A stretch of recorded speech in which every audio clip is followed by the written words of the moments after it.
ఓం శుక్లాంబరధరం విష్ణుం శశివర్ణం చతుర్భుజం ప్రసన్నవదనం ధ్యాయేత్ సర్వవిఘ్నోపశాంతయే అని స్వామివారికి నమస్కారం చేసుకుని మనము మన దక్షిణామూర్తి స్తోత్రము దానికి మానసోల్లాసము చూసుకుంటూ వెళ్తూ ఉన్నాము.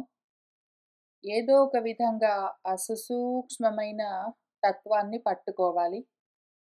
అది ఎక్కడో లేదు, నేనే, కాబట్టే దాన్ని తెలుసుకోవడం కష్టం.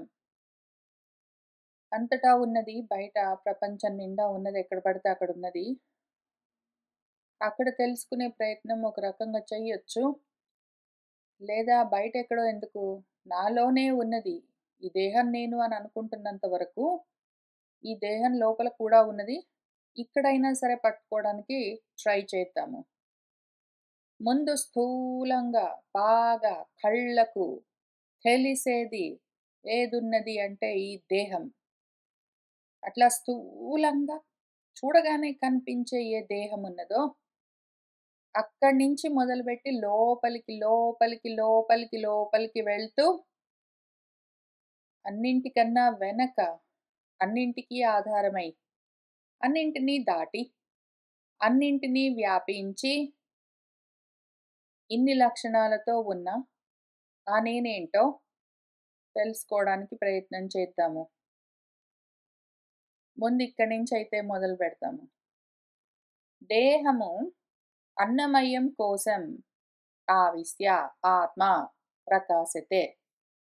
స్థూలః బాలః కృశః కృష్ణః వర్ణం ఆశ్రమం ఇతి వికల్పవాన్.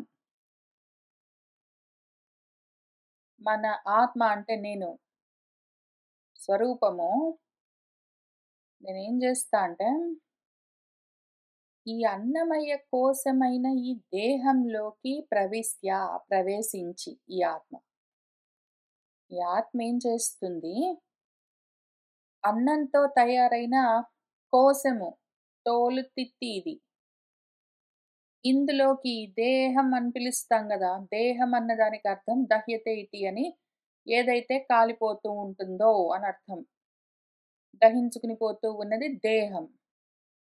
నశించిపోతూ ఉన్నది అని అర్థం. నశించిపోతూ ఉన్నది అన్నప్పుడు స్థిర్యతే ఇతి అని శరీరం. దహించుకుని పోతూ ఉన్నప్పుడు దహ్యతే ఇతి అని దేహం. వాటికి వ్యుత్పత్తి అర్థాలు, అసలు ఆ పదాలకు అర్థాలు అవి.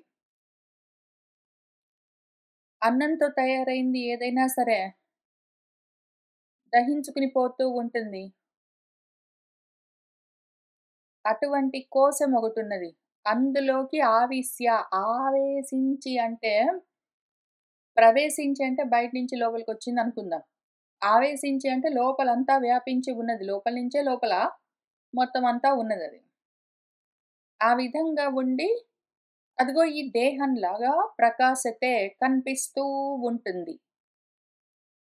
ఆ ఆత్మే అన్నమయమన్న కోశంగా మారి అందులోకి ప్రవేశించి ఆ విధంగా కనిపిస్తుంటుంది. పట్టుకోగలిగావా నిన్ను నువ్వు? No problem. ఈ దేహం నేనని చెప్తాను. ఆ దేహము నువ్వు గాదు. దేహమంతా నఖశిఖ పర్యంతం వ్యాపించి ఉన్నది నువ్వు. తెలుస్తున్నదా? ఈ దేహంగా మారి ఆ దేహమంతా వ్యాపించి ఉన్నది నువ్వు. అంటే ఎట్లా? ఒక ఆకాశం ఉన్నదనుకో, అది మహాకాశం అని పిలుద్దాము. ఈ ఆకాశము ఆ కుండలో గూడా ఉండొచ్చు ఖాళీగా. ఘటాకాశం అని పిలుస్తాము. ఇప్పుడు ఈ కుండ పగిలిపోతే ఆ బయట ఉన్న మహాకాశము, కుండ లోపల ఉన్న కుండాకాశం, ఘటాకాశం 2 ఒకటే అని చెప్పడం గాదు. అసలా కుండ కూడా ఆకాశమే. కుండగా ఎప్పుడెప్పుడు కనిపిస్తున్నది ఆకాశము? బాగా స్థూలంగా ఘనీభవిస్తే కుండ ఆకారంలో కనిపిస్తుంది. అదే ఆకాశము. అదే ఆకాశమే ఎక్కడెక్కడైతే స్థూలంగా బాగా ఘనీభవించి కనిపిస్తూ ఉంటుందో అక్కడక్కడ ఏదో రూపంగా కనిపిస్తుంటుంది. ఎక్కడెక్కడైతే అదేమి ఘనీభవించలేదో అది ఆకాశంగా ఖాళీగా ఉంటుంది. అది విషయం. అట్లా ఈ దేహంగా మారి దేహంలో మొత్తం అంతా ఉండి ఆ రూపంగా కనిపిస్తున్నది నువ్వే. దేహమే నేను గాదు. అంత మాత్రమే నేను గాదు. ఆ విధంగా కూడా కనిపిస్తూ ఉన్నాను. అట్లా ఉంటూ కానీ ఏంటంటే, ఆ దేహమే నేను అని అనుకున్నానంటే మాత్రం వెంటనే ఇంకా ఆటోమేటిక్‌గా అదిగో స్థూలః లావుగా ఉన్నట్టుగా, బాలః చిన్న పిల్లవాడిగా ఉన్నట్టుగా, కృశః సన్నగా ఉన్నట్టుగా, కృష్ణః నల్లగా ఉన్నట్టుగా, ఏదో ఈ వర్ణంలో ఉన్నట్టుగా, ఏదో ఈ ఆశ్రమంలో ఉన్నట్టుగా, ఇవన్నీ దేహానికున్న ధర్మాలు. లావుగా ఉండడం, సన్నగా ఉండడం, తెల్లగా ఉండడం, నల్లగా ఉండడం, పొడుగ్గా ఉండడం, పొట్టిగా ఉండడం, చిన్న పిల్లవాడిగా ఉండడం, వృద్ధ వయస్సులో ఉండడం, బ్రాహ్మడిగా ఉండడం, క్షత్రియుడిగా ఉండడం, గృహస్థాశ్రమంలో ఉండడం, బ్రహ్మచర్యంలో ఉండడం ఇవన్నీ దేహానికి ఉన్న లక్షణాలు. అవన్నీ నేనే అనుకున్నానంటే మాత్రం కష్టమైతుంది. ఎందుకు అంటే, ఇప్పుడు పలాని దేహంలో ఉండి నేను మగవాడిని, నేను యుక్త వయస్సులో ఉన్నాను, పొడుగ్గా ఉన్నాను, తెల్లగా ఉన్నాను, ఉంగరాల జుట్టుతో ఉన్నాను, వైశ్య వర్ణంలో ఉన్నాను, గృహస్థాశ్రమంలో ఉన్నాను అని చెప్పుకుంటే, ఆ పక్కన ఇంకొక దేహం ఉన్నది. అది నేను ఏదో ఆడవాడినో, మగవాడినో, పొడుగ్గా ఉన్నానో, పొట్టిగా ఉన్నానో, తెల్లగా ఉన్నానో, నల్లగా ఉన్నానో అది కూడా నేనే గదా! అయితే ఈ ఒక్క దేహాన్ని చూసుకొని ఇంత మాత్రమే స్థూలం, బాలం, కృశం, కృష్ణం, వర్ణం, ఆశ్రమం అని ఇంత మాత్రమే ఎట్లా అనుకుంటామో, పక్కన ఉన్నవన్నీ గూడా ఇదే అని చూసుకోగలిగితే, ఆ అన్నమయ్య కోశాలన్నింటిలో నిండి ఉన్నది అన్నమయ్య కోశంగా కనిపిస్తూ ఉన్నది. ఏదున్నదో అదంతా నేను అని చూడగలిగితే ఇక్కడ పట్టుకోవచ్చు. తెలుస్తున్నదా? తెలుస్తూనే ఉంది గానీ, అది ఆ ఆలోచన జారిపోతుంటుంది మధ్య మధ్యలో. ఈ దేహం చూడగానే ఇది నేను అన్న ఆలోచనొస్తుంది. పక్క దేహాలు చూస్తే నేను కాదన్న ఆలోచనొస్తుంటుంది మాటి మాటికి. కాబట్టి స్థూలమైన దేహాలు చూస్తే మనసు చెదిరిపోతుంది. స్థూలంగా ఉన్న వేరే దేహాలన్నీ చూస్తే ఇది నేను కాదనిపిస్తుంది. ఇదిగో ఇది చూస్తే ఇది నేననిపిస్తుంటుంది. ఇంత మాత్రమే కాదసలు అది గూడా నేనే కాదని తెలుస్తూనే ఉంటుంది ఒక పక్కన. ఎందుకు అంటే ఇది నేనే అనిపించాలన్నప్పుడు, ఈ స్థూలమైన దేహము నేను అయి ఉండాలి అంటే, ఒక విధంగా ఆలోచన చేద్దాము. ఈ స్థూలమైన దేహము ఏదో నేను మగవాడిగా ఉన్నాను, బ్రాహ్మణ్ణి. ఏదో నడి వయసులో ఉన్నాను, 50, 60 ఏళ్ళు. జుట్టు తెల్లబడుతూ ఉన్నది. ఇట్లాంటివేవో ఉన్నాయనుకోండి. అటువంటి నేను అనుకున్నప్పుడు, ఆ దేహాన్ని చూసుకున్నప్పుడే వాడికి ఆ దేహం కనిపిస్తుంది. ఆ దేహం చూసుకోకపోతే, ఆ దేహం కనిపించదు. నీ కళ్ళతో నువ్వు చూస్తేనే నీకు కనిపిస్తుంది. నీ కళ్ళతో నువ్వు చూడకపోతే నీకు కనిపించట్లేదంటే, నీకేం తెలుస్తుంది దానివల్ల? అది నువ్వు గాదని గదా! నువ్వైతే నీకెప్పుడూ తెలుస్తూనే ఉండాలి. ఆ దేహం నువ్వు గాదు గాబట్టే, అంత మాత్రమే గాదు గాబట్టే, అది చూస్తూ ఉంటేనే నువ్వక్కడ తెలుస్తూ ఉంటావు నీకు. నువ్వు దాన్ని చూడకపోతే నీకు తెలీదు. కాబట్టి అంత మాత్రమే కాదు అని అస్థూలంగా బాగా గట్టిగా తెలుస్తూ ఉన్న దాన్ని గూడా పక్కన బెట్టి, ఇంకా కొంచెం సూక్ష్మంగా ఉన్నదాన్ని పట్టుకుందాము. ప్రాణకోశేపి జీవామి క్షుధితోస్మి పిపాసితః ఇతి. మళ్ళీ అదే ఆత్మ. ప్రాణమయమైన కోశంలోకి ఆవేశ్య మొత్తం అంతా ఆవేశించి, ఇంక అక్కడ గూర్చొని అదేమనుకుంటుంది, నేను జీవామి ప్రాణంతో ఉన్నాను, బ్రతికున్నాను అనుకుంటుంది. నేను ఆకలితో ఉన్నాను, క్షుధితోస్మి అనుకుంటుంది. నేను పిపాసితోస్మి నాకు దాహంగా ఉన్నది. నేను దాహంతో ఉన్నాను. నేను ఆకలితో ఉన్నాను. నేను బ్రతికి ఉన్నాను, జీవించి ఉన్నానని ఏంటో ప్రాణకోశం నిండా ఆవేశించి అట్లా అనుకుంటూ ఉంటుంది. ఒకవేళ అట్లా అనుకోవాలి అంటే, ప్రాణకోశంలో ఆవేశించి నేను బ్రతికే ఉన్నాను అనుకున్నది నేనైతే, ప్రాణకోశంలో ఆవేశించనప్పుడు నేను చనిపోయాను అని కూడా అనుకోవాలి. మరి ఆ ఆలోచన రావట్లేదు గదా! ఒకసారి ఉండి, ఒకసారి లేనిది నేను గాదు. ఇక్కడ జూసుకున్నట్టే, నేను చూస్తే ఆ దేహం కనిపిస్తుంది. నేను చూడకపోతే కనిపించదు. ఒకసారి ఉంటుంది, ఒకసారి ఉండదు. అటువంటిది నేను గాదని అనుకున్నట్టే, అదిగో ప్రాణంతో ఉన్నాను కాబట్టి బతికున్నాను అనుకుంటాను. ఇదిగో ఇప్పుడు ఆకలితో ఉన్నాను అనుకుంటాను.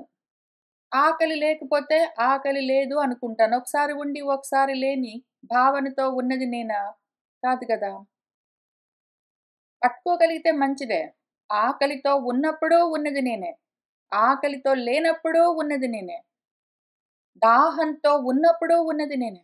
దాహంతో లేనప్పుడు ఉన్నది నేనే. జీవంతో ఉన్నప్పుడు ఉన్నది నేనే. జీవంతో లేనప్పుడు ఉన్నది నేనే.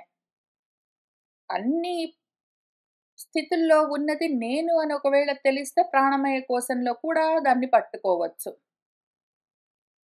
అయితే ప్రాణానికి తెలిసేది ఇంతే. బతికున్నాను, ఆకలేసింది, దాహమేసింది. ఈ మూడే దానికి తెలిసేది. ఈ ఆకలి, దాహము ఈ 2 షడూర్ముల్లో ప్రాణమయ కోశానికి చెప్పే 2 లక్షణాలు. సరే మంచిది.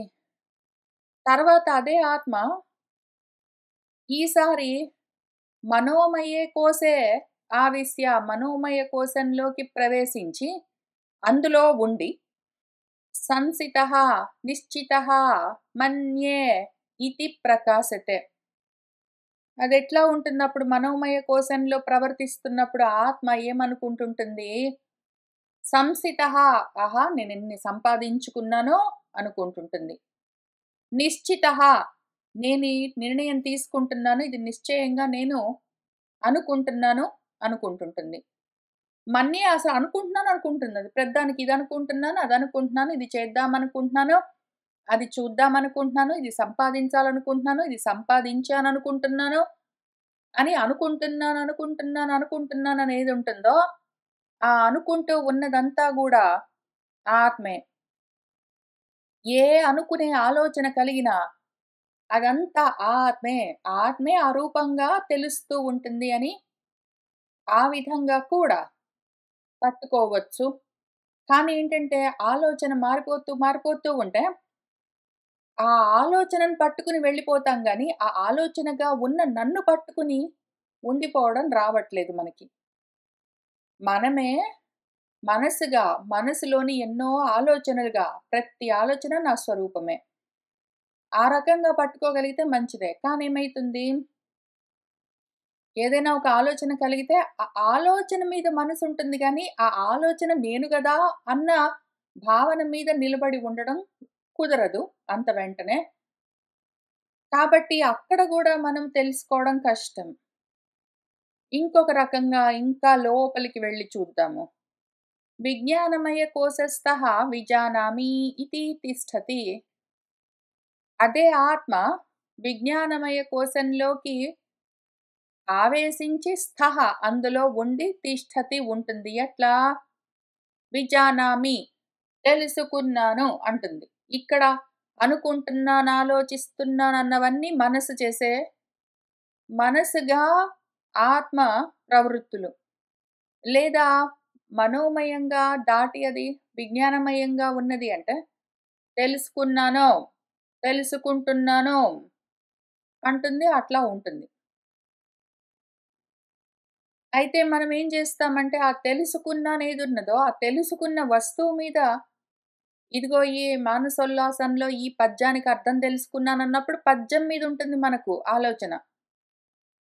అదిగో వంకాయ కూర ఎట్లా చేయాలో తెలుసుకున్నాను అంటే వంకాయ కూర మీదుంటుంది.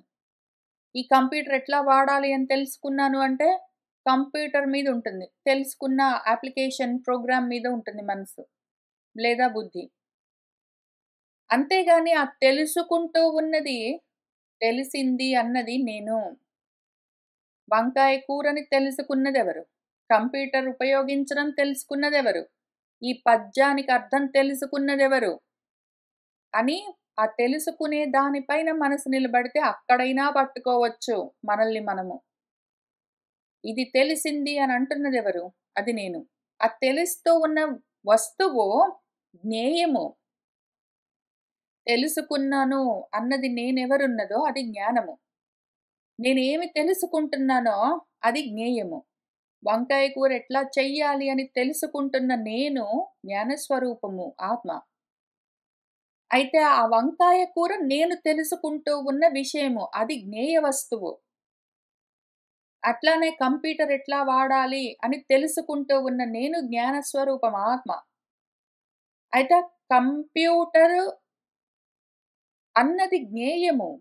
వాడడం అన్నది జ్ఞేయము. ఆ జ్ఞేయాలని తెలుసుకుంటున్న జ్ఞాన స్వరూపం నేను అని ఒకవేళ అట్లా పట్టుకుంటే గూడా విజ్ఞానమయ కోశంలోనే ఆత్మను పట్టేసుకోవచ్చు. అదక్కడే తిష్ఠ వేసుకొని ఉన్నది. అదిగా కూడా ఉన్నదది. కానీ తెలీదు. నేను తెలుసుకుంటున్న విషయం పైన అంటే జ్ఞేయ వస్తువు పైన మనసుంటుంది గానీ, నేను అన్న ఆత్మ వస్తువు పైన నిలబడి ఉండదు బుద్ధి. కాబట్టి అక్కడ గూడా కష్టం జారిపోతూ ఉంటుంది ఆ థాట్. నేను అన్న నిష్ఠ అక్కడ గూడా నిలబడి ఉండదు. సరే పోనీ ఇంకా దాని వెనకాలకి వెళ్లి చూద్దాం ఆనందమయ కోశంలో. ఆనందమయ కోశాఖ్యే తు అహంకారే పురాకృతైః పుణ్యైః ఉపాసనాభిః చ సుఖితోస్మి ఇతి మోదతే. ఇదే ఆత్మ ఆనందమయ కోశంగా కూడా మారి ఉంటుందది. అక్కడెట్లా ఉంటుంది? అహంకారంగా ఉంటుంది. నేను అన్న ఫాల్స్ ఇగో తోటి ఉంటుంది. అహం ఊరికినే అహం అని ఉంటే అయిపోయేది. బావుంటుంది. చాలా బాగుంటుంది. చాలా బాగుంటుంది. అక్కడ కారంతో కూడి ఉంటుందది. కర్తగా ఉంటుంది.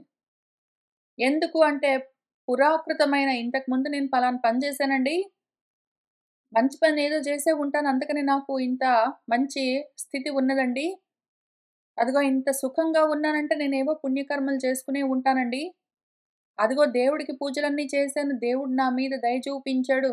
అందుకని సుఖంగా ఉన్నానండి అని నేనేంటో చేశా గాబట్టి నేను సుఖంగా ఉన్నాను అన్న అహం కర్త గాబట్టి, అహం భోక్త గూడా అన్న ఉద్దేశంతో ఉంటుంది. అది ప్రాబ్లమ్. ఇక్కడైనా సరే నన్ను నేను పట్టేసుకోవచ్చు. ఒకవేళ నేను అహం కర్తానా, అహం భోక్తానా అనుకున్నాను అంటే, వెంటనే ఊరికే అహంగా మాత్రం ఉంటాను. అహం బ్రహ్మాస్మి అయిపోయింది. అహా! అహం బ్రహ్మాస్మి అనడానికి రాదు. అహం కర్త అస్మి, అహం భోక్త అస్మి, అహం సుఖితో అస్మి అనుకుంటూ నేను ఇది చేశాను, ఇది చేశాను, ఇది చేశాను అందుకని ఇవొచ్చాయి నేను ఇవి అనుభవిస్తున్నాను.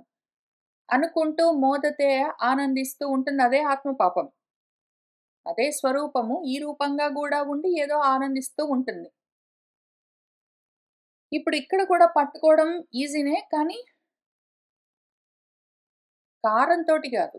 కర్తృత్వ, భోక్తృత్వ భావంతోటి గాదు. ఆ 2 వదిలిపెడితే అహం మాత్రం నిన్ను నువ్వు పట్టుకోవచ్చు. ఇట్లా కూడా ట్రై చేయొచ్చు. అవకాశం ఉన్నది. ఇక్కడ దేహం వెంటనే స్థూలంగా నీకు కనిపిస్తుంది ఫిజికల్‌గా, భౌతికంగా. ఎందుకంటే పాంచభౌతికం అది. పంచభూతాలతో తయారయింది. అక్కడ తెలుసుకోవడం కష్టం అంటే కొంచెం లోపలికెళ్ళి చూసుకో. బతికున్నాను అని నీకేమి భావనొస్తుందో లోపల నుంచి. అది చూసుకోకపోయినా అక్కడ గూడా నిలబడకపోతే ఇంకా లోపలికి వెళ్ళు. నేను సంపాదించుకున్నాను. నేనిట్లా అనుకుంటున్నాను అన్నది కూడా నువ్వే. అవి కూడా తెలుస్తుంటాయి. అంటే దేహమంత స్పష్టంగా దేహానికున్న చక్షువులతో మన దేహం కనిపించినంత ఈజీగా ఆ లోపల ఉన్న ప్రాణం కనిపించదు. ఉన్నదని తెలుస్తుంటుంది క్లియర్‌గా, స్పష్టంగా. కానీ కళ్ళకి స్థూల చక్షువులకి కనపడదు. కాబట్టి కొంచెం సూక్ష్మంగా ఉంటుంది లోపల. మనసు ఇంకా సూక్ష్మంగా ఉంటుంది. బుద్ధి అంతకన్నా సూక్ష్మంగా ఉంటుంది. ఆనందమయ కోశంలో అహంకారం ఇంకా సూక్ష్మంగా ఉంటుంది. కానీ ఒకవేళ పట్టుకోగలిగితే ఎక్కడైనా పట్టుకోవచ్చు. మనము ఆ వస్తువులను కాకుండా దానిగా ఉన్న నన్ను పట్టుకోవాలి. దేహాన్ని పట్టుకోవడం గాదు. దేహంగా ఉన్న నన్ను. ప్రాణాన్ని పట్టుకోవడం గాదు. ప్రాణాన్ని పట్టుకోలేము. ప్రాణంగా ఉన్న నన్ను. మనసుని పట్టుకోలేము. అది సూక్ష్మము. అయితే మనసుగా ఉన్న నన్ను, మనసులో ఆలోచనలుగా ఉన్న నన్ను పట్టుకోవచ్చు. విజ్ఞానమయ కోశాన్ని బుద్ధినెట్లా పట్టుకుంటావు బ్రెయిన్‌ని సర్జరీ చేసి? అక్కడ పట్టుకోవడం కష్టము ఫిజికల్‌గా. కానీ ఆ జ్ఞానంగా ఉన్న నన్ను పట్టుకోవచ్చు. ఆ జ్ఞానంతో తెలుసుకుంటున్న వాటిని, మనసుతో తెలుసుకుంటున్న వాటిని, ప్రాణంగా కదులుతున్న వాటిని, ప్రాణంతో ఉన్న దేహాలని వీటిని గాదు. ఆనందం నా స్వరూపం అని పట్టుకుంటే అయిపోయింది. కానీ ఎందుకు ఆనందంగా ఉన్నానంటేనండి, నేనప్పుడు ఏంటో పలానా పని చేశాను గాబట్టి, ఇప్పుడింత సుఖంగా ఉన్నాను అనుకున్నావంటే జారిపోయావని అర్థం. పట్టుకోలేకపోతున్నావు. అది జారిపోయింది ఆ థాట్ అని అర్థం. ఏవం ఈ విధంగా కంచుకితః కోశైః కంచుకైః ఇవ పంచభిః పరిచ్ఛిన్నః ఇవ ఆభాతి వ్యాప్తోऽపి పరమేశ్వరః. ఏవం ఈ విధంగా పంచభిః కోశైః పంచకోశాలతో ఆ పంచకోశాలు కంచుకల్లాగా ఉంటాయి. కవచాల్లాగా. కంచుకం అంటే కవచం. టైట్‌గా బిగుసుకుని ఉన్నది అని అర్థం మనకు. అంటుకుని ఎంత టైట్‌గా అంటుకుని ఉన్నదంటే, వాటితో తాదాత్మ్యం చెంది అదే నేననుకున్నంత సన్నిహితంగా, గట్టిగా బిగుసుకుని ఉన్నాయి మనకు. ఆ విధంగా కంచుకితః కప్పబడి ఉండి ఆ పరమేశ్వరుడే పాపము వ్యాప్తోపి అంతటా వ్యాపించిన వాడైనా కూడా పరిచ్ఛిన్నః ఇవ ఆభాతి వేరుగా ఉన్నట్టుగా అనుకుంటూ ఉంటాడు. వేరుగా ఉన్నట్టుగా కనిపిస్తూ కూడా ఉంటాడు. నేనే పరమేశ్వరుణ్ణి ఈ పంచకోశాలతో అన్ని రూపాలుగా నేనే వ్యాపించి ఉన్నాను అని అనుకున్నప్పుడు, నేను సన్నగా ఉన్నాను, పొడుగ్గా ఉన్నాను, బలంగా ఉన్నాను, మహా జ్ఞానంతో ఉన్నాను, తెలివి తక్కువగా ఉన్నాను అని ఎందుకు చెప్తాను? ఒక చోట తెలివి తక్కువగా, ఒక చోట మహాజ్ఞానిగా, ఒక చోట పొడుగ్గా, ఒక చోట పొట్టిగా, ఒక చోట బాలుడిగా, ఒక చోట వృద్ధుడిగా, ఒక చోట ఈ ఆశ్రమంలో, ఒక చోట ఆ ఆశ్రమంలో, ఒక చోట ప్రాణం ఉండి, ఒక చోట ప్రాణం లేక, ఒక చోట ఆకలితో ఉండి, ఒక చోట ఆకలి లేక, ఇన్నిగా ఉన్నది నేనే అన్నప్పుడు, నేను పొడుగ్గా ఉన్నాను, పొట్టిగా ఉన్నానని ఎట్లా చెప్తాను? అన్నీ నేనే అయితే. ఆ రకంగా చూసుకోగలిగినప్పుడు ఇందులోనే పట్టుకోవచ్చు. అన్నిట్లో ఉన్నది అదే గాబట్టి అట్లనే పట్టుకోవచ్చు దాన్ని. కానీ అట్లా రావట్లేదు గాబట్టి, నేను వేరు అని పరిచ్ఛిన్నం వేరు చేసుకొని, ముక్క చేసుకొని, ఇదిగో ఇంత మాత్రం ఉన్నాను అని ఎవరికి వారు అనుకుంటూ ఉండడమేమి అదే పరమేశ్వరుడు ఇన్ని రూపాలుగా అనుకుంటూ ఉంటాడు. ఒక రూపంలో ఉండి అదే ఆత్మ నేను పొట్టిగా ఉన్నాను అనుకుంటాడు. అదే ఆత్మ ఇంకొక రూపంలో ఉండి నేను పొడుగ్గా ఉన్నాను అనుకుంటూ ఉంటుంది. అదే ఆత్మ ఇంకో రూపంలో ఉండి నేను తెల్లగా ఉన్నాను అనుకుంటుంది. అదే ఆత్మ ఇంకో రూపంలో ఉండి ఏంటో నాకేం అర్థం కాదు అనుకుంటుంటుంది. లేదా ఇంకొక రూపంలో ఉండి అసలండి నేను కొంచెం ఇట్లా చదవగానే నాకు బాగా అర్థమైపోతుందండి అనుకుంటుంది. ఏది ఇంతకి? ఆ అర్థమవుతూ ఉన్న విషయము, ఆ కనిపిస్తున్న దేహము ఇవన్నీ గాదు. వీటన్నింటిని అర్థం చేసుకుంటూ, చూస్తూ, అనుకుంటూ, తెలుసుకుంటూ, కనిపిస్తూ ఉన్నది నేను అని తెలుసుకుంటే అదే పరమేశ్వరం అది నేను. యథా సలిలమావిశ్య బహుధా భాతి భాస్కరః తథా శరీరాణి ఆవిశ్య బహుధా స్ఫురతి ఈశ్వరః. ఏ విధంగానైతే ఒక సూర్యుడు రకరకాల జలస్థానాల్లో అనేకంగా వేరు వేరు రూపాలుగా ఆభాతి కనిపించినట్టే, ఈశ్వరుడు కూడా రకరకాల శరీరాలను ఆవేశించి బహుధా ఎన్నో విధాలుగా స్ఫురతి కనిపిస్తూ ఉంటాడు. ఒకటే సూర్యుడు ఆకాశంలో ఉన్నవాడు కింద భూమి మీద చెరువుల్లో, కుంటల్లో, సముద్రంలో, కుండల్లో, కప్పుల్లో ఎక్కడెక్కడ నీళ్లు ఉంటాయో అక్కడక్కడ అన్ని రూపాలుగా ప్రతిఫలిస్తూ ఉన్నట్టు,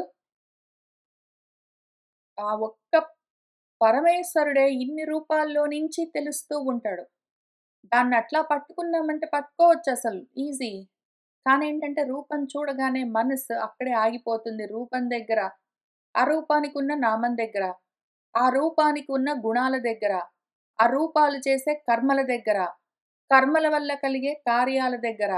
ఈ రకంగా వివిధాలుగా పరిచ్ఛిన్నమైపోయి ముక్కలు చెక్కలైపోయి అక్కడక్కడక్కడక్కడక్కడక్కడ పగిలిపోయిన అద్దంలో ఒకటే రూపము ఎన్నో రూపాలుగా కనిపించినట్టు, అదే ఆత్మతత్వము పగిలిపోయిన అద్దాల్లాంటి వేరు వేరై ఉన్నట్టుగా కనిపిస్తున్న ఇన్ని రూపాల్లో నుంచి వేరు వేరుగా భేదంగా పృథక్‌గా తెలుస్తూ ఉంటుంది.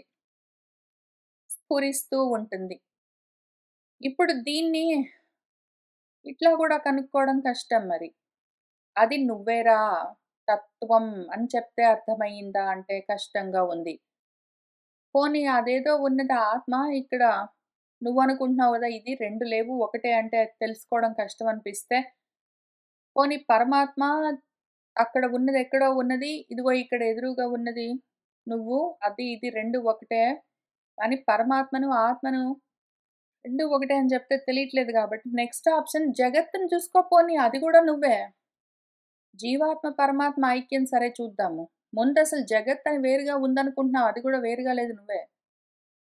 అని చెప్తే కూడా అర్థం గావట్లేదు. ముందు దాన్ని తెలుసుకుందాం. ఎట్లో ఒకట్ల మనం ట్రై చేద్దాం గానీ, అసలు మనకు ఈ శాస్త్రాలు ఎందుకు కన్‌ఫ్యూజ్ చేస్తాయి ఇట్లా? ఎందుకు కన్‌ఫ్యూజ్ చేస్తాయి? ఇవన్నీ ఎందుకు చూపిస్తాయి? జగత్తుని చూపించి అదిగో జగత్తంతా చూపించి, రూపాలన్నీ చూపించి, ఒకటేమో జగత్తుని చూపించి ఆ చెట్టు నువ్వే, ఈ పిట్ట నువ్వే అని చెప్తుంది. లేదా పరమాత్మను చూపించి ఆ రాముడు, ఈ కృష్ణుడు అని చెప్తుంది. ఇవన్నీ చూపిస్తే మనసు వాటి మీద వెళ్లి కూర్చుంటుంది ఏదో పక్షిలాగా పోయి వాలి. మళ్ళీ ఇంక వాటినే పట్టుకొని ఇవతలికి రావట్లేదు. ఎందుకు చూపిస్తుంది మనకు శాస్త్రము, మన వేదాలు, ఉపనిషత్తులు, మన మొత్తము వాంగ్మయం ఎందుకు అట్లా చూపిస్తాయంటే ఏం చేస్తాం? చూపించడం కోసం ఒక లక్షణం ఉన్నది. ఒక పద్ధతి ఉన్నది. ఒక్కటి గూడా గాదు పైగా 3 లక్షణాలు. మనకు 3 లక్షణాలతో మన శాస్త్రాలు ఈ విషయాన్ని మనకు అర్థమయ్యే విధంగా చెప్తాయి. ఏమి అంటే, ఒకటి వ్యావర్త లక్షణం అని ఉంటుంది. రెండోది ఇక్కడ చెప్పినట్టు తటస్థ లక్షణం అని ఒకటుంటుంది. మూడోది ఇక్కడ చెప్పినట్టు స్వరూప లక్షణం అని ఉంటుంది. వ్యావర్త లక్షణము, తటస్థ లక్షణము, స్వరూప లక్షణం అని 3 విధాలుగా లక్షణం అంటే గుర్తులు చూపించడం. ఈ 3 విధాలుగా మన శాస్త్రాలన్నీ మనకు ఆ పదార్థం గురించి చెప్తుంటాయి. వ్యావర్త లక్షణం ఏంటి అంటే, ఆత్మను, అనాత్మను విడదీసి, ఇదిగో ఇది అనాత్మ, ఇది నువ్వు కాదు అని చెప్పడము వ్యావర్త లక్షణము. అది గాదు అని చెప్పడము. ఆ తర్వాత ఇది కాదని తెలిసిన తర్వాత ఏది అవును అని చూపించాలో ఆ సమయంలో అసలు వస్తువుకి దగ్గరగా ఉన్న లక్షణాలతో ఉన్న ఒకదాన్ని చూపించి, "అది చూసావా?" అని అడిగి, "హ్మ్. చూసాను" అంటే, "అది కాదు ఆ పక్కనుంది చూడు అది" అని చెప్పాలి. మనము మధ్య మధ్యలో శాఖాచంద్ర న్యాయం అని చూసుకుంటాము. అంటే ఏమి? చంద్రుడంటే ఎట్లా ఉంటాడండి అని ఎవరైనా అడిగారనుకోండి. అప్పుడు మనం ఏం చేస్తాము? చంద్రుడు బాగా ప్రకాశంతో ఉంటాడు. ఇంక పోయి పట్టుకో పో అని చెప్తే ప్రకాశించేవి ఏవైనా ఉంటాయి. ట్యూబ్ లైట్లు అట్లానే ఉంటాయి. ఇంట్లో లైట్లు, దీపాలు ఎక్కడేమి చూసినా అన్నీ వెలుగుతూ ఉంటాయి. ఇవన్నీ గాదు చంద్రుడు. అయ్యయ్యో! నువ్వు వీటిని ప్రకాశిస్తున్నది చంద్రుడు అనగానే వీటిని పట్టుకొని ఇది చంద్రుడు అంటున్నావు గానీ, ఇవి గాదు. పైకి చూడు. కింద గాదు. పైనుంటుంది చూడు అని చెప్తుంది. ఆ పైన చూసానండి చాలా ఉన్నాయండి ప్రకాశిస్తూ. అందులో ఏది చంద్రుడు అంటే, ఓహో! నువ్వు ఇట్టా చూసావా? ఆ మిగిలినవన్నీ గాదు. అవన్నీ గాదు. వాటిని పక్కన బెట్టు. ఆ కొమ్మ చూసావా? ఆ చెట్టు కొమ్మ. దాని పైన ఉంది చూసావా? అక్కడ ప్రకాశిస్తున్నదే అది చంద్రుడు అని చెప్తాము. ఇప్పుడు ఎన్ని చేసాము? ఒకటి ఈ కింద భూమి మీద ఉన్న ఏదో చిన్న చిన్న దీపాల కాంతులన్నీ, లైట్‌ల కాంతులన్నీ చూసి, ఈ ప్రకాశాలన్నీ చంద్రుడు అనుకుంటుంటే కాదు కాదు అని చెప్పి, పైన ఆకాశంలో గూడా మెరుస్తున్నవన్నీ, ప్రకాశిస్తున్నవన్నీ చంద్రుడు కాదు కాదు అని చెప్పడము వ్యావర్తము. అవి కాదు, అవి కాదు, అవి కాదని ఇక్కడ ఇదిగో దేహం అన్నమయము, ఏదో కోశం మనోమయము, ఏదో ప్రాణం కోసం, విజ్ఞానమయం కోసం ఇవన్నీ కాదు కాదని చెప్తూ, అట్లనే మళ్ళీ అదిగో భార్య నువ్వు కాదు, బిడ్డలు నువ్వు కాదు, ఇల్లు నువ్వు కాదు, పిల్లి కూన నువ్వు కాదని చెప్తూ, ఆ రకంగా వాడిని ఇటు డైరెక్షన్ బయటికి చూడకు, లోపలికి చూడు. చంద్రుడు ఎక్కడున్నాడంటే భూమి మీద వెతుక్కుంటున్నాడనుకోండి వాడు. భూమి మీద అంటే చంద్రుడిలాగా ఉన్నవాడు ఇక్కడ నీళ్ళలో గూడా ప్రకాశిస్తాడు. రకరకాలుగా ఆ పైన ఆకాశంలో ఉన్న చంద్రుడు కింద ఉన్న జలాశయాల్లో, నీళ్ళలో, కుండల్లోనో కప్పుల్లోనో ఎక్కడో దగ్గర ఉన్న నీళ్ళల్లో అట్లానే కనిపిస్తాడు. ఇది గాదు, పైకి చూడు, కింద గాదు అని చూపించినట్టు, అదే ఆత్మ ఇన్ని రూపాల్లో ప్రకాశిస్తుంటుంది గానీ, బయటికి చూడకు, లోపలికి చూడు అని అట్లా ముందు డైరెక్షన్ మారుస్తుందది. మార్చిన తర్వాత నెక్స్ట్ ఏం చేస్తుంది, ఆ పైన కింద చూస్తే కనపడదు. పైకి చూడు. పైకి చూసిన తర్వాత గూడా అన్ని దిక్కుల్లో జూడకు, ఈ వైపు చూడు అని చూపించడం వరకు వ్యావర్తము. వ్యావర్త లక్షణంతో చెప్తుంది. అంతవరకొచ్చాక అది నెక్స్ట్ ఏం చేస్తుంది, అయినా గూడా మనం చూపించిన డైరెక్షన్‌లో కూడా చంద్రుడితో పాటు చాలా ప్రకాశిస్తున్నవి ఉండిండొచ్చు. ఆ వ్యావర్త లక్షణంలో ఇవన్నీ గాదు, వీటిని పక్కన పెట్టి ఇటు కాదు, ఇటు చూడు అంటే అక్కడికి చూసిన తర్వాత గూడా, మళ్ళీ అక్కడ చుట్టూ ప్రకాశించేవి కనిపిస్తే, సరే ఇవన్నీ జూస్తున్నావు గదా నువ్వు, ఇప్పుడేం చెయ్యి అంటే, ఆ చెట్టుంది గదా కొమ్మ, ఆ కొమ్మని చూసావా? అంటే, అవును చూసాను అంటాడు వాడు. ఆ చెట్టు కొమ్మ గాదు చంద్రుడు. దాని పైన కొమ్మ మీదే ఉన్నట్టు ఉన్నది చూడు, అది చంద్రుడు అని చెప్పడమేమి? తటస్థ లక్షణము. ఆ తర్వాత అక్కడ బాగా ప్రకాశిస్తూ పెద్దగా ఉన్నది చూసావా? పెద్దగా ప్రకాశిస్తూ తెల్లగా ఉన్నది అని చెప్తే అది దాని స్వరూపాన్ని వర్ణించి చెప్పడము. అది స్వరూప లక్షణము. ఈ రకంగా 3 స్టెప్స్‌లో చెప్పవలసి వస్తుంది. కానిదేంటో, అయినదేంటో విడదీసి, ఇది కాదు అని కాని వాటిని కాదని చెప్పి, తర్వాత అయిన దాన్ని చూపించడానికి దాని దగ్గరగా ఇంకేదైనా గుర్తుంటే దాన్ని చూపించి, ఆ తర్వాత ఆ గుర్తు దాకా వచ్చిన తర్వాత, అదిగో అక్కడ ఉన్నది అది అని దాని ఒరిజినల్ స్వరూప లక్షణాన్ని వర్ణించి చెప్పడం అని ఉంటుంది. ఇదే పద్ధతిలో అరుంధతి నక్షత్ర దర్శన న్యాయం అని అరుంధతి దర్శన న్యాయం గూడా అట్లానే ఉంటుంది. అరుంధతి నక్షత్రం వెంటనే కనిపించకపోతే, అదిగో అది చెట్టు కొమ్మ చూసావా? పక్కన ప్రకాశిస్తున్న ఇంకొక నక్షత్రాన్ని చూసావా? అని చూపించినట్టే. ఇంకొక ఎగ్జాంపుల్ ఏంటంటే, పలానా వాడి ఇల్లెక్కడుందండి అంటే, ఆ! పలానా వాడి ఇల్లా? ఇటు సైడ్ కాదండి మీరు వేరే డైరెక్షన్‌లో చూస్తున్నారు. అటు చూడండి అని ముందు డైరెక్షన్ ఇవన్నీ కావు అని కరెక్ట్ చేసి, ఎటు సైడు అని చూపించి, అటు చూసారు గదా! అన్నాక అవును చూసానండి. ఈ పక్కన ఉన్న ఈ ఇళ్ళన్నీ గావు. ఇటు సైడ్ మీరు చూస్తున్నారు గదా! ఈ ఇళ్ళన్నీ గావు. అటు సైడ్ చూడండి అని ముందు డైరెక్షన్ సెట్ చేసి, ఆ తర్వాత ఇవి కావు అని చెప్పిన తర్వాత, అదిగో అక్కడ కొంచెం దూరంలో ఒక కాకి వాలింది చూసారా? అంటే అవును అంటాడు. ఆ కాకి ఆ ఇల్లు గాదు. కానీ కాకి వాలింది అని గుర్తు చెప్పడము తటస్థ లక్షణము. అంతకన్నా ముందు ఈ ఇళ్ళని కాదు అని చెప్పడము వ్యావర్త లక్షణము. తర్వాత ఆ పలానా ఇల్లు చూస్తున్నారా? దాని పైన కాకి వాలింది చూసారా? లేదా ఏదో ఒక పెద్ద చెట్టు ఎర్ర పూలతోటి ఉన్నది చూసారా? అని ఏదైనా ఒకటి దాని కోసం స్పెసిఫిక్‌గా ఐడెంటిఫై చేసేందుకు ఐడెంటిఫైయబుల్ చిహ్నం ఉన్నది ఏదైనా ఉంటే దాన్ని జూపించి, అదిగో వాళ్ళెవరో బట్టలన్నీ ఉతికి ఆరేసుకున్నారు అది చూసారా? అట్లాంటివేవైనా ఒక గుర్తు చూపించి తటస్థ లక్షణంతో, ఇంతకీ ఆ ఆరవేసుకున్న బట్టలు, లేకపోతే ఆ వాలిన కాకి, ఆ ఎర్ర పూల చెట్టు ఇవన్నీ ఆ ఇల్లు గాదు మళ్ళీ. ఓన్లీ తటస్థ లక్షణంతోటి చూపించడం కోసం అంతవరకే. తటస్థం ఇంగ పక్కన బెట్టేయాలి దాన్ని. దాని తర్వాత అవునండి కనిపిస్తుంది అన్నాక ఆ! ఆ ఇల్లు. అక్కడ ఆ రెండంతస్తుల మేడ ఉంది గదా! అదిగో తెల్ల రంగులో పెద్దగా లేదా చిన్నగా అనేదో ఒకటి. దాని ఒరిజినల్ ఆ ఇంటి యొక్క ఒరిజినల్ స్వరూపాన్ని ఇంక అప్పుడు వర్ణించి చెప్తారు. స్వరూప లక్షణం అది. లక్షణం అంటే ఏమి ఇంతకి లక్ష్యతే, జ్ఞాయతే అనేనా దేంతో తెలుసుకుంటామో. లక్షణము అన్నదానికి వ్యుత్పత్తే అది. దేనివల్ల వస్తు స్వరూపాన్ని మనం ఎట్లోకట్ల తెలుసుకుంటామో దాని పేరు లక్షణం. అంటే లక్షణం చూపిస్తుంది, గుర్తు చూపిస్తుందనర్థం. ఆ గుర్తులు చూపించడంలో గూడా ఇది కాదు అని చెప్పడం గూడా ఒక గుర్తు చూపించడం. అదిగో అది చూసావా దాని పక్కన ఉన్నది అని చెప్పడం గూడా ఒక గుర్తు చూపించడం. అసలు ఒరిజినల్ వస్తువు గురించి గుర్తులు చెప్పడం కూడా గుర్తు చూపించడం. ఈ 3 చేయవలసి ఉంటుంది.